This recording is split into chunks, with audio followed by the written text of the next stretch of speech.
la la la.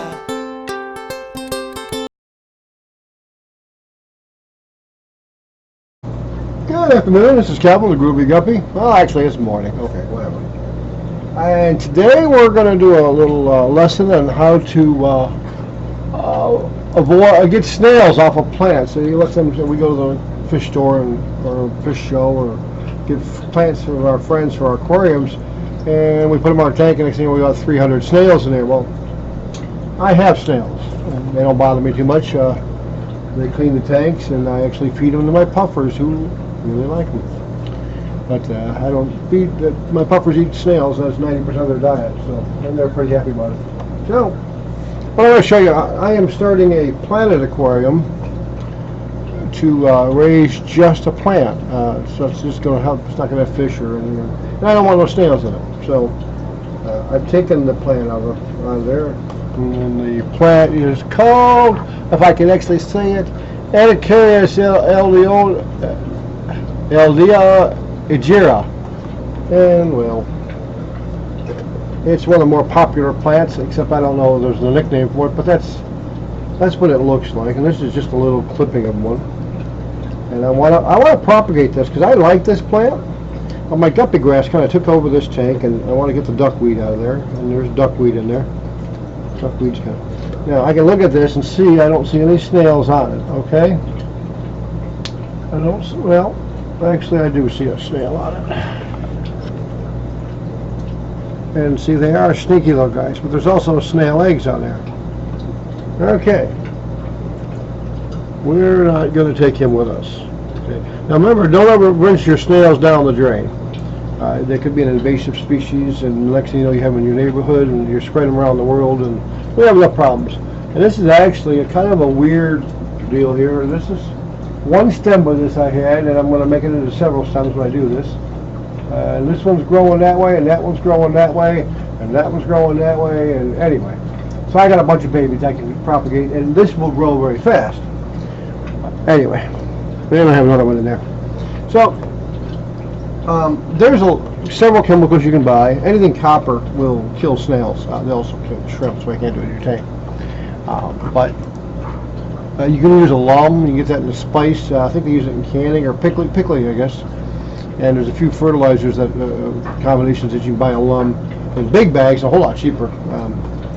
You can use potassium permanganate, I think it's called, or bleach. And bleach is pretty corrosive on your stuff.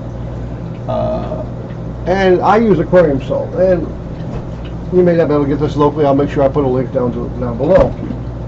So what you need to do this, and just so it doesn't take very long, you need water, okay, aquarium salt, and I've got some prime here.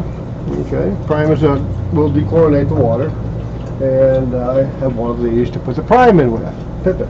And these are wonderful little things. If you're in the aquarium business, have some of these around.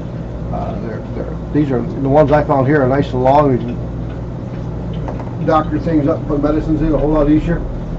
Okay, some of the cap systems that they have. Then I have a secondary water. These both have chlorine in them, so I have the prime.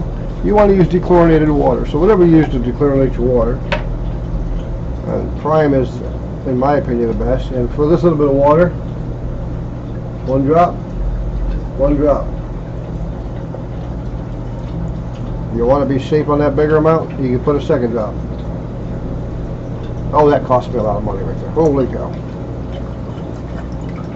Stir it up. Stir it up. That's just plain tap water with a little prime in it. Okay? Now, I've already measured this out. And the salt combination for the aquarium salt, don't use iodized salt. It's got chemicals and stuff in it. You can use kosher salt, which you can get in your banking section, or you can use aquarium salt, which is really designed for using in your aquarium. Aquarium salt's great for your aquarium. A lot of fish, all water has a little salt in it, and tap water, we filter it all out. So you put a little salt in your tanks, and which I probably should do a video on how to do salt in your tanks at some point. But basically, I put 10 of this cup of water in there. And so I'm just going to fill this up. And aquarium salt, if you've never seen it, is big. It's big. It's not like table salt.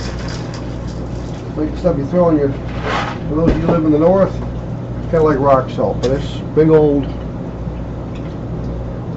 grains, like little pebbles. And I'm going to put that in here. Okay. I'm going to use my handy dandy stir stick and dissolve this as much as I can here.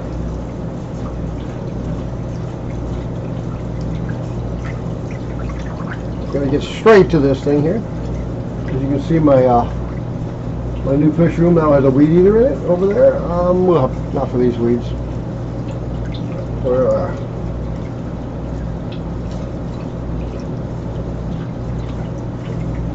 We're getting there.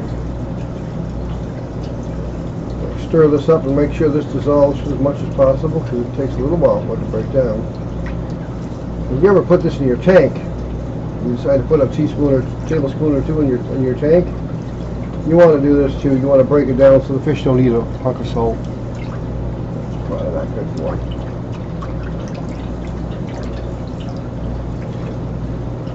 I know when I first said my handy dandy stir stick went like that, well, you were thinking, why did I use that little pipette? Well, you can see why, because this is a little bit of heavy duty stirring to mess this up, but this salt is disappearing. And I can taste it. It'll probably be salty water, but I'm not going to. I'm just going to guess it tastes salty. Is that a pretty good guess?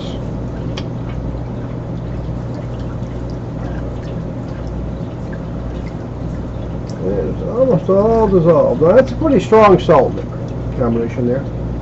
Now, if you're doing this with rooted plants, don't put the roots below there. Just put the top of the plant. I don't have roots on these plants.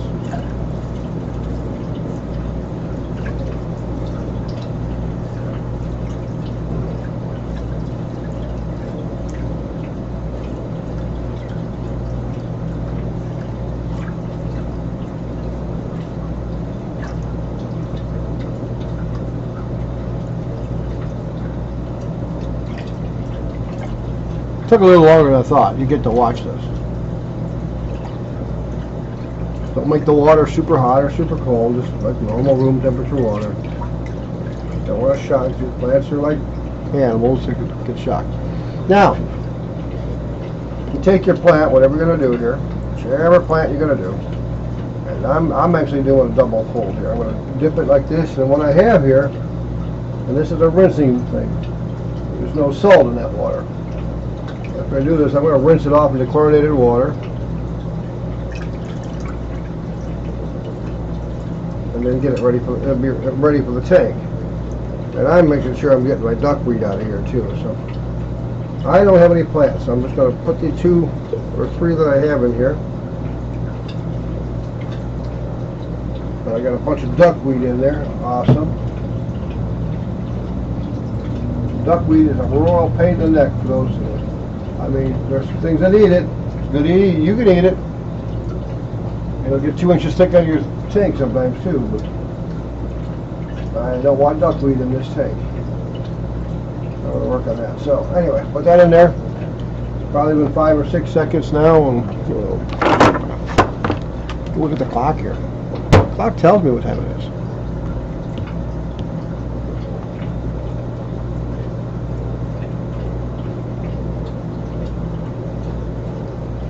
Get it up, not going through the duckweed. Take it out. Rinse it off in the clean water. 20 seconds is about all you need. Okay. I have visually looked at this. Now, the reason we use salt, in case you're wondering, I guess I should have told you that, is salt will dehydrate, just like you can put salt down and dehydrate the snails around your garden. Salt works underwater too. It will dehydrate the snail underwater. So we're dehydrating the snail. Now there's eggs in there. Hopefully they'll get rid of it. One of the things I got is I'm putting this in a tank with new water and everything else. So get that duckweed out of there. I'll be a real happy camper today. Duckweed is a pain in the neck. I'm gonna rinse this again and try to rinse all the duckweed off of it. I do this, some of that duckweed comes out. Duckweed off there. There we go. I'm not seeing too much more duckweed now. Okay. I'm going to leave that in there while I go set up the aquarium. But as simple as that. Okay. That will typically kill your snails. It's not a bad idea to quarantine your plants again, put them in a small tank. Most of us have a little tank we can put them in there and start seeing if you start seeing eggs appear and stuff like that. I don't worry about it because I got snails in every tank I got. And I got them just by buying these kind of plants. But I'm thinking about starting to sell these on eBay, and I'd like to say they're snail free. So I'm trying to make this tank snail free. I have other tanks that I want snail free because I raise assassin snails and I need to feed them. I just put assassins in over there with CW49s and see how that goes. Anyway, this is a Groovy Guppy, and you have a groovy day.